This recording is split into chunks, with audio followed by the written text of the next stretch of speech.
Good morning. It is Wednesday, July 15th, 2020, and we are live for our third installment of Women Come Together.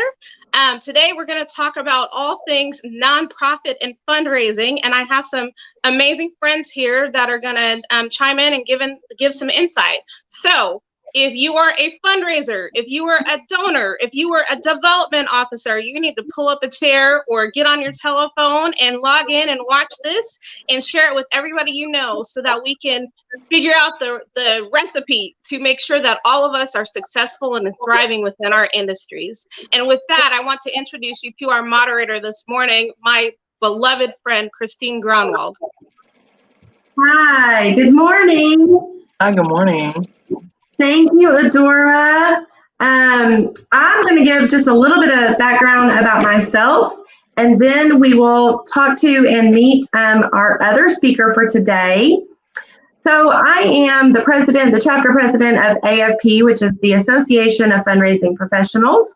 I'm really proud of some of the things that we have done with our chapter during COVID, also for diversity and inclusion. We're going to talk about that a little bit later. My career basically spans about 20 years, 10 years in marketing and advertising and development, and then another 10 years, the past 10 or 11 years in nonprofit fundraising. So I'm really excited to have the opportunity to talk today and come together as strong professional women and have these really open conversations so that we can grow our relationships even closer and our friendships and our bonds even closer. So today I would like to introduce our lovely panelist, Ms. Lynn. Would you like to introduce yourself and tell us a little bit more about you? Okay. Well, my name, of course, is Lynn Walls, and I'm the executive director of Heaven Sent Adult Daycare Center.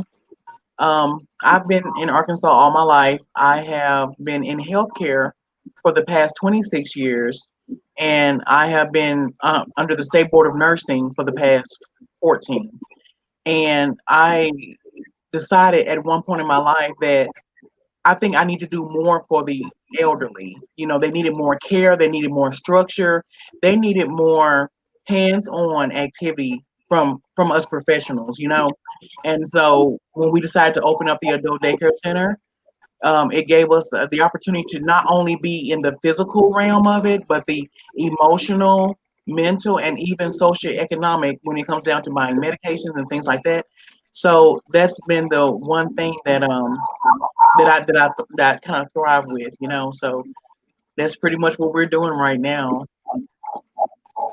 So for those of you watching, here's how this conversation is going to work today. Christine is serving as our moderator, so she'll be asking our questions. We have about 5 questions, and some are going to kind of pull at your heartstrings, and then some of them will be solutions based. And also, just to give you a little background about me, because I will chime in from time to time, I've been in the nonprofit sector for about 15 years. I've been everything from an executive director to a grant writer to a development officer. And so I've worked on the East Coast, I've worked here in Arkansas, and I've also worked in Colorado. And so I think the 3 of us together bring different perspectives, but all from with one goal in mind, and that's just to be successful and the best that we can in our industries. And so again, Christine will ask the questions. If you have anything that you want to ask, those of you that are out there watching, or if you have a comment that you want to add to the conversation, go ahead and drop them in the comments, and we will try our best to pull some of those out and get those answered for you. Awesome. Okay, thank you, Adora. And I just want to let everybody know also, off script a little bit, Adora is one of our board members for AFP, and we are so happy to have her. She has been such a wonderful addition to our board, so I just wanted to say that we appreciate Adora so much. Okay, so today's conversation is entitled, How Do Matters of Race Impact the Nonprofit Sector? So our first question, Lynn, is, how do you see issues of race play out in the context of fundraising? I think one of the issues is that sometimes, depending upon the nonprofit, depending upon how they made the impact in the community, there's a lack of trust, and I don't think not necessarily around race, but when you haven't shown yourself to be effective in the community. And so I think that plays a major issue, as we've seen when we first started to where we are now, of what people see us do in the community. I can see how that plays important impact when it comes down to that. So I think I think just the part of being known in the community, and then with your race, I'm not so much as trusting, that plays a major part. I Okay. think I would chime into that conversation by saying that I notice a lot of times nonprofit organizations are not balanced. Hmm. And so you have the top people, especially like board of directors, who are not diverse. And they're writing policies or, seeking funding for communities, kind of like what Lynn just said, where they don't really um, have firsthand experience and they don't truly know the culture, but they're making decisions that they think are in the best interest. And so I think that to be a more effective nonprofit organization, you need to, from your leadership on down, be representative of the kind of community that you're trying to serve with your organization. Hmm. Okay. So question number 2 is, what are some of the obstacles you face, whether it's from colleagues, donors, the culture as a whole, as a professional fundraiser who is a woman of color? Um, One of my problems is, and I think can be with anyone, and that's always financial. Um, Sometimes you have this goal, especially in grant writing, and Mr. Dora, you should know this also, is that the first thing they ask you, are you capable of receiving the amount of money that you're asking for? You know, and although you may look at our financials and say, hey, they were only doing 150 or $200,000, whatever the case may be. But if I'm asking you for 500,000, I've laid out a specific plan that will show how this money will be utilized. So you have to assume, and the word assume is such a big word, but you have to. If I'm giving you a laid out plan, it should show how I will execute everything. So it can't just always be about what my past has been. You know, it's about what I'm able to do, what I've got laid in place. And that to me is a very big important barrier. It just can't be about what I've done. It's about where I'm going. You know, and to me, that's a barrier that way too many grant and fundraisings they look at. Are you capable of maintaining the money that you're asking for? You don't know if I've given you this large, business and background, and the years of experience that we had, and with all of our board members, and the things we've done in the community. You never know how large this could be. And if I'm showing you, then give us the opportunity to show you that we can go exceedingly above that. And I think it's just I think people get so in the little box of that you've only been doing 10,000, but I'm asking you for 50, you know, and that's I think that's one of the biggest issues that I have. I think for me, and it's kind of a double-edged thing. Okay, so I began fundraising when I lived in Washington, D.C., and coming to Arkansas is a totally different culture.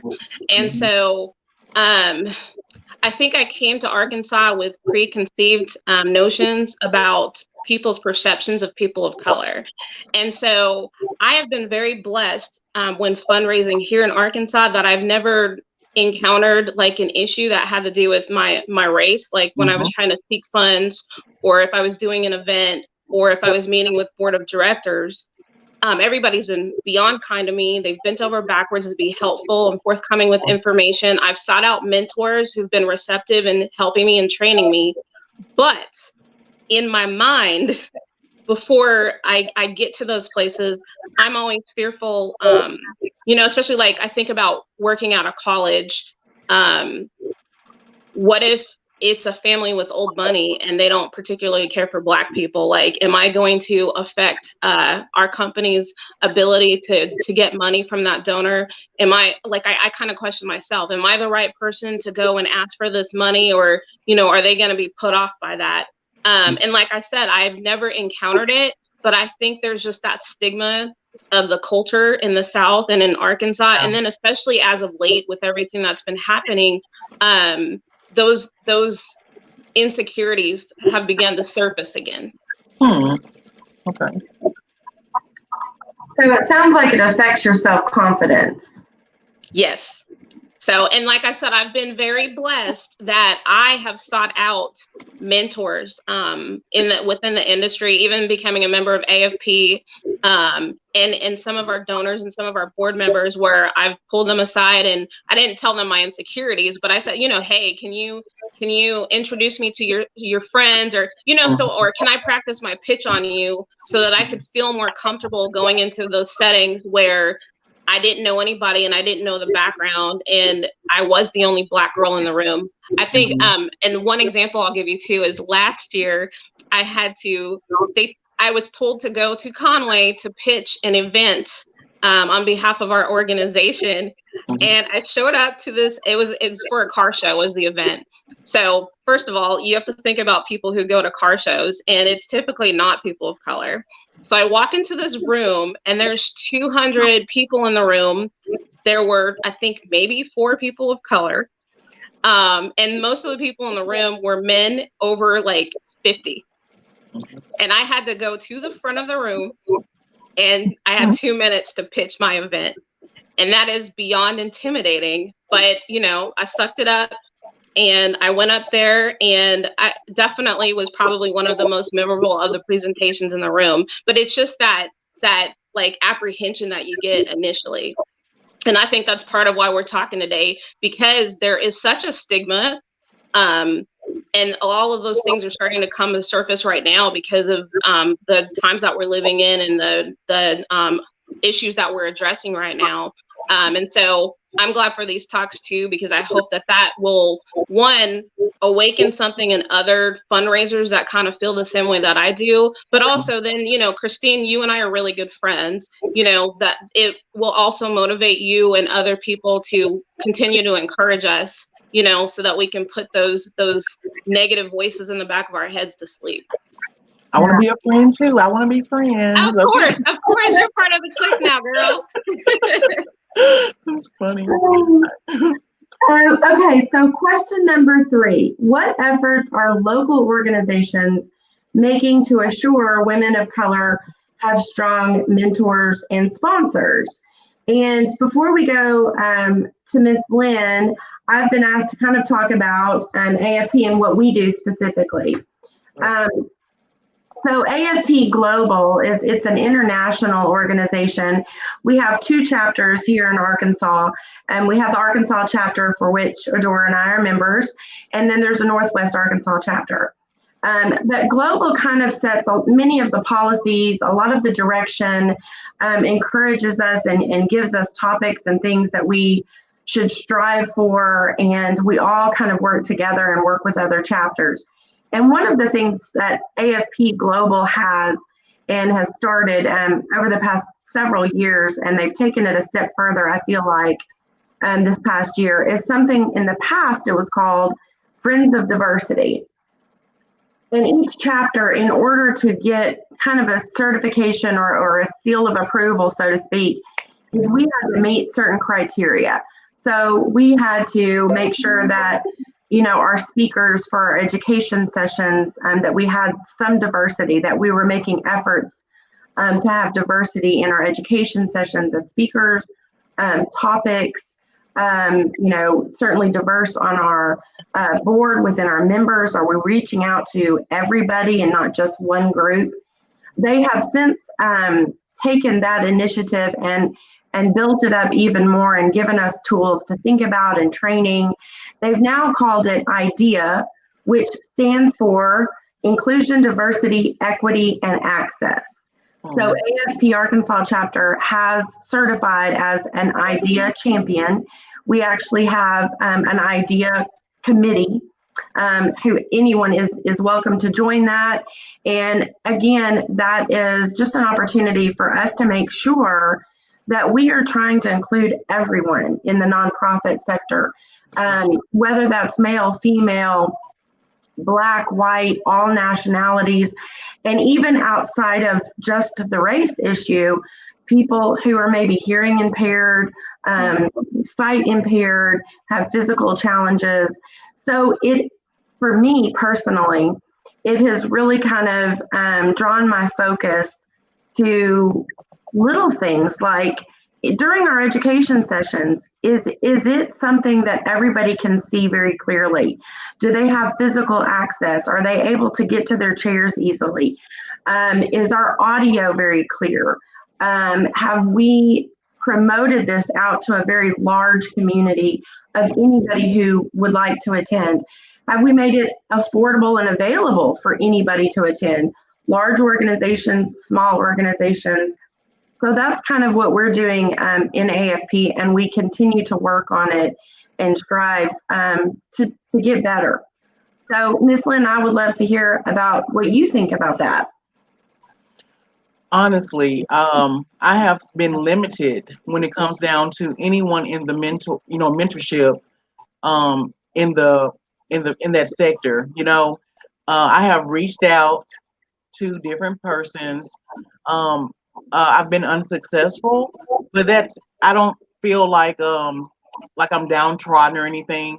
I just try to reach out to other different entities, and although I haven't really seen a successful mentorship with all the other friends that I have that are nonprofits, I still continue to reach out, and I'm hoping to change that in this year. This year is not over, so especially seeing AFP, I would love to be a part, to be able to give something and receive something. I think that's one of the issues that so many people, we take, but we're not giving anything, And so I would love to be a part of that. And I would love to be able to reach other mentors and of other companies and to be their, be their little bowl to fill into, And Yes. so I would really love that. I really would, because the things that we're doing in our community, I just believe that I would only not be an asset for y'all, but y'all would totally be an asset for us and the community, Yeah, we absolutely love this one. I know Adora feels the same way, and there's lots of ways that we can get you plugged in. So we would love to chat after this. And like I said, I think with AFP, Adora, you tell me how you feel. I feel like we have a lot of great resources to, like we said earlier, help build that confidence and offer mentorship and have that collaboration. But even as hard as I feel like we promote it to so many different communities, and we try to make it available statewide, even because now it's virtual. Yeah. I still feel like there are people like Lynn in her organization who maybe just don't know that much about AFP. And so that's my struggle as chapter president, is how do we get the resources out to people like Lynn and her organization? Mm-hmm. Yeah. And so I think that would be my call to action to any of you out there that are watching right now is shoot the website, because I don't want to say it wrong for the Arkansas chapter. Christine, what's the website for AFP?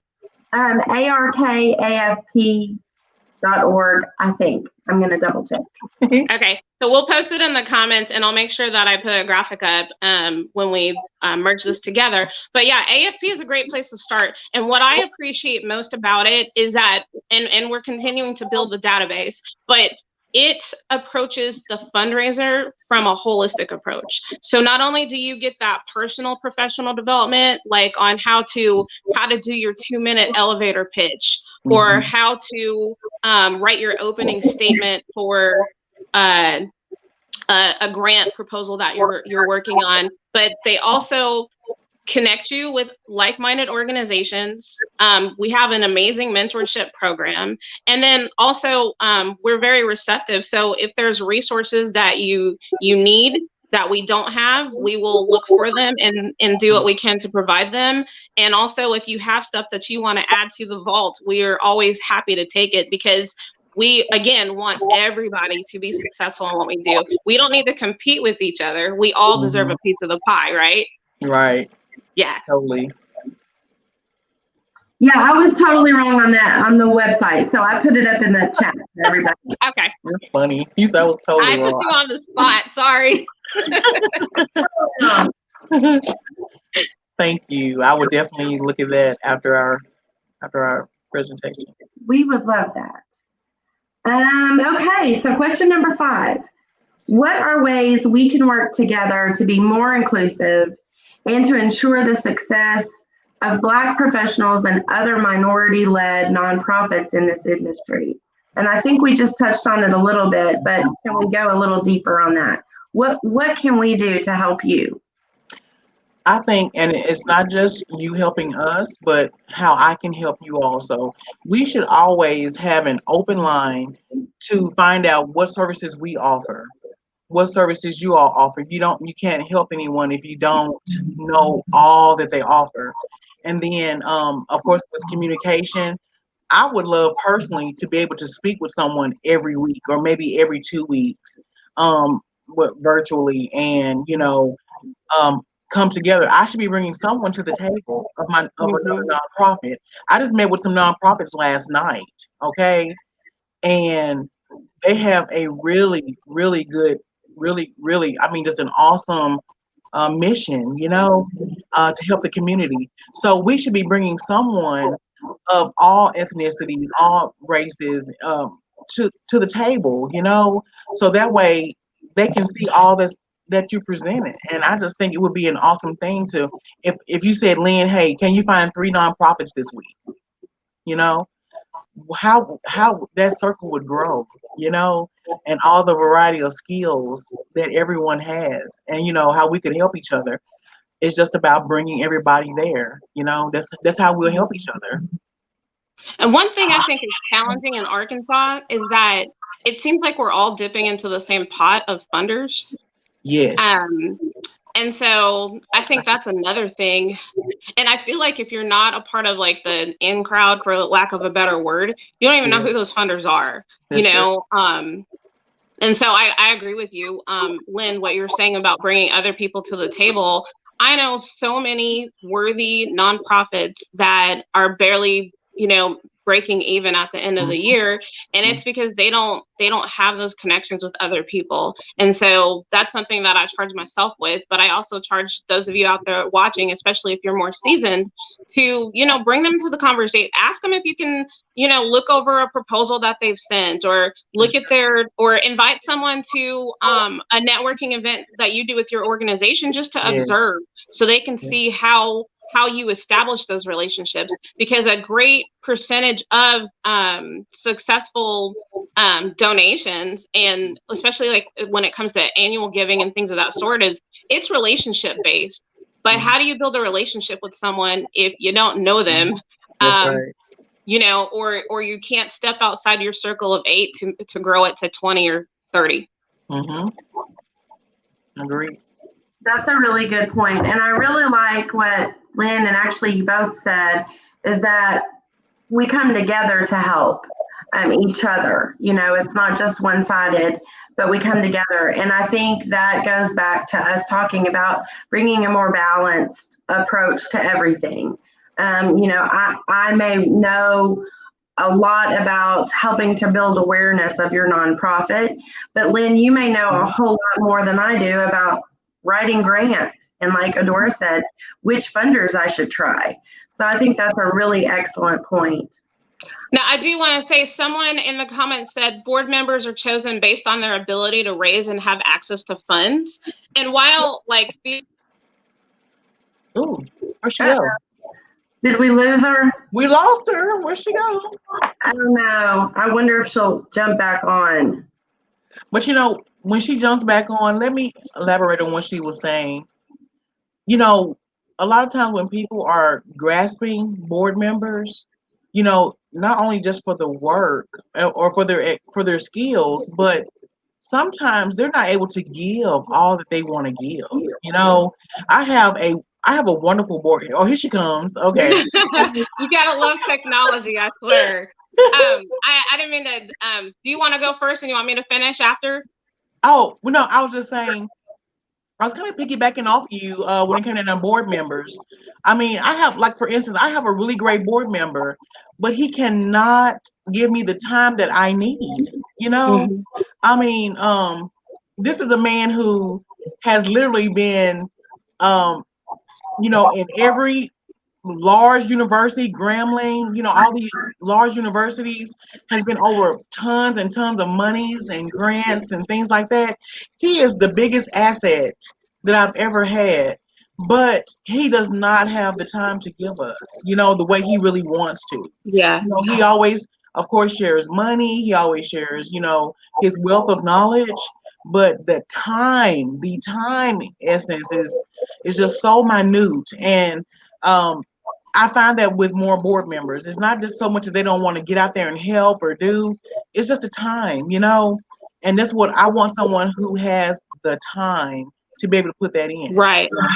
Mm-hmm. Well, and I think that's a smart approach. One thing that I've noticed, a common mistake that newer organizations make is that they solicit board members who are their friends and or their relatives because they want to get their organization off the ground. And I'm just going to tell you, your family might love you, but if you have to be able to separate business from your personal life, and Uncle Joe might not be the best person to be your board member or your board treasurer if Uncle Joe doesn't even know how to balance his own checkbook. And so I think that's a big mistake that new organizations make. But then to the older organizations, and to the person who posted that, I'm not attacking you at all. This just is something that comes to my mind. The boards are kind of cliquish too.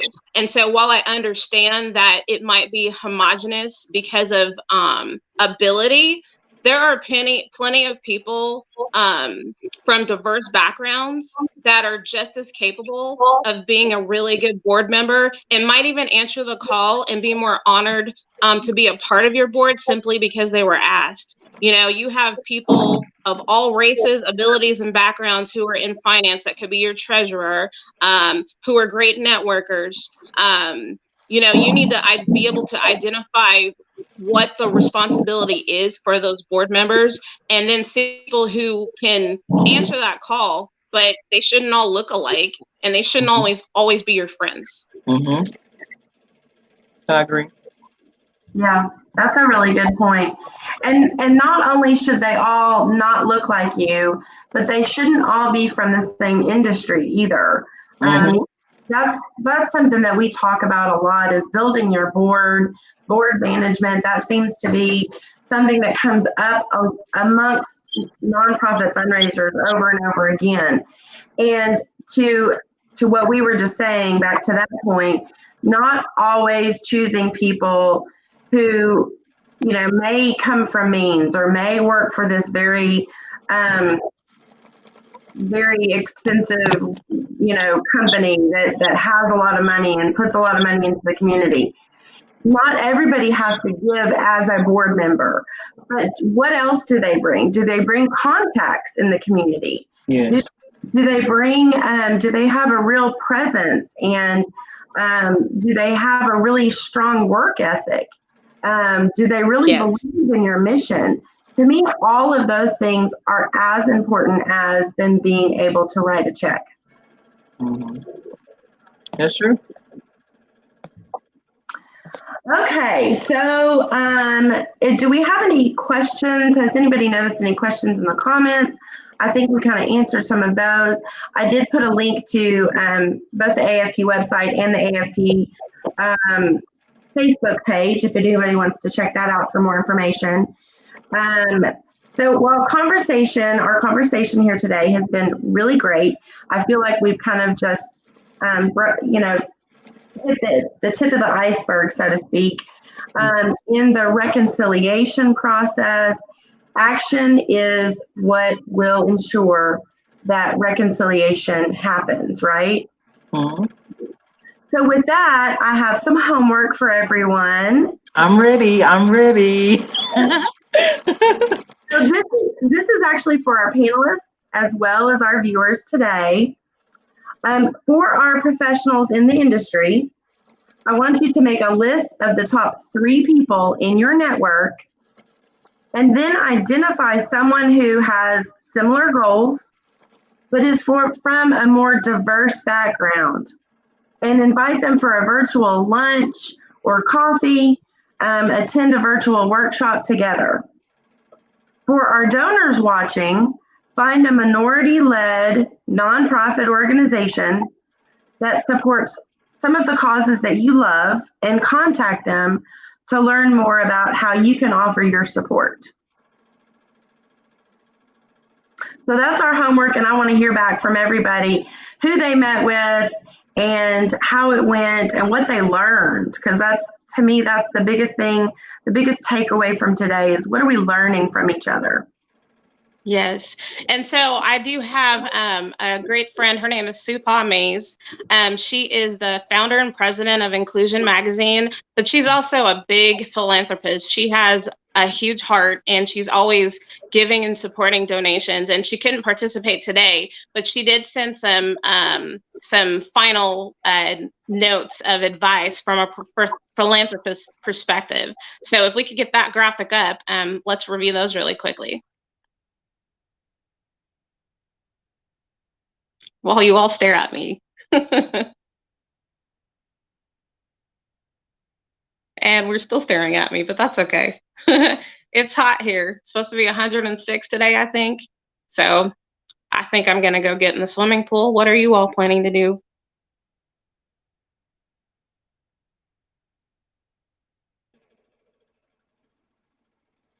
Okay, well, that graphic didn't work. What I'll do is I'll post it in the comments below. But basically, she was saying that, one, you want to invest in your business. So when you're doing your budget, especially if you own your own nonprofit organization, you have to believe as much in your business as you're trying to convince other people to do so. And that means that you have to invest just as much as you're asking other people to do so. Like I always make sure, I work for University of Arkansas Pulaski Technical College. I signed up to be a part of the annual giving campaign, and I do a payroll deduction every month to contribute to that, because I can't go out and support and ask somebody else to give dollars if I'm not going to give my own. Another thing she said was to learn from your failures. And I've been in the industry for more than 15 years. So of course, from grant writing to asking a donor, trying to build relationships for donors, I've fallen flat on my face. And you have to dust yourself up, get back up again and keep trying. And that's another thing, like Lynn, for instance, we're talking about you coming and becoming a part of AFP. Dust yourself off, learn the lessons from your mistakes, and then get out there and seek mentorships, ask questions so that you can build yourself and you can be stronger. And then the last thing she said, I believe, I'm trying to remember what the graphic was, but just believe in yourself, believe in your cause. We all deserve a piece of that pie, and we're all capable of being successful. We got to help each other, but just keep going for it. Absolutely. And I just want to say, I've told Adora this privately. I'm an only child, so I tend to adopt some of the people that I connect with as sisters. Yeah. And as corny and cliche as that is, and especially if we are, sisters as women and sisters in the nonprofit profession. So I'm looking forward to talking to all of you and to Lynn, connecting with you, offline. Please contact me, and anybody else that wants to contact me or Adora to talk about AFP. We really are here to help and to support. And as Lynn pointed out, we can also learn from you too. So we're excited and thrilled to be making new friendships and to support each other. So I appreciate the opportunity to come and visit with everybody today. Thank you. Thank you so much for having me. Thank you for allowing me to speak. And do you all have any, I'm so glad that you all came out and participated. Do you have any final words for anybody? And for everyone watching, if there is a nonprofit organization that needs some more traction, please drop them into the comments so we can make suggestions for people to go out and reach out to them. Yes. I have a question that says, does AFP provide help in writing role descriptions? I'm assuming that's for board members. That's kind of Do what you want to take that? Yeah, I was thinking it was probably for board members also. We try to, there are all kinds of resources on the AFP Global site, particularly when you become a member, you get access to even more resources on the global and on our local. But in addition to that, here locally in our chapter through education sessions, we try to offer at least one thing per year that talks about either board management or nonprofit management, which includes things like policies and role descriptions and things like that. So I'm sure that we could find something for you on either one of those websites. I bet we all have something. If we, like Adora mentioned earlier, we can all share things. So I certainly have some examples, and I'm sure that Adora probably has some too that we could share. So yes, we can absolutely give some samples and get you some reference material for sure. Sounds great. Do you have a final comment, Lynn? You know, for me, I'm just really thankful that you all allowed me to come on and speak and share my story. And if anything that I leave you with is just our motto and my motto, and that's forgive my persistence is just my passion. And that's because I know I'm getting on your nerves, but I'm never going to stop. Okay. You know, I work for the community. I work for our elderly, and I'm just not going to stop because last time I checked, I'm not 20 anymore. Okay. I'm not 20. So, you know, so who knew? So that's just, Yes. I'm here to serve. I'm here to serve. That's awesome. And so our women of color out there who have made it to the top rung in your organizations, I really hope that this conversation really compels you to find someone and lift her as you continue to climb up. I don't think for the success in these types of organizations, the responsibility does not solely fall on our white leaders of organizations. I think it falls on anybody who's already been successful in the business to help your others. Did we lose her again? She was about to say something brilliant as usual. I know. You know, one thing, Lynn, that I don't think that I mentioned to either you or our audience at the top, because we were talking about AFP, is who I work for, my professional job. Sometimes I think that AFP is my professional job, but my professional job is with East Initiative. So I'm the Director of Development with East Initiative. And if you don't know about that, it's really exciting. We put STEM-like programs into 252 schools statewide and several schools even in other states. So I'm really proud to be working with East. I'm a big believer in education, and I'm so proud of what we do. So if anybody has any questions about East Initiative East, we go by East, please contact me, and I would love to talk to you more about what we do. Awesome.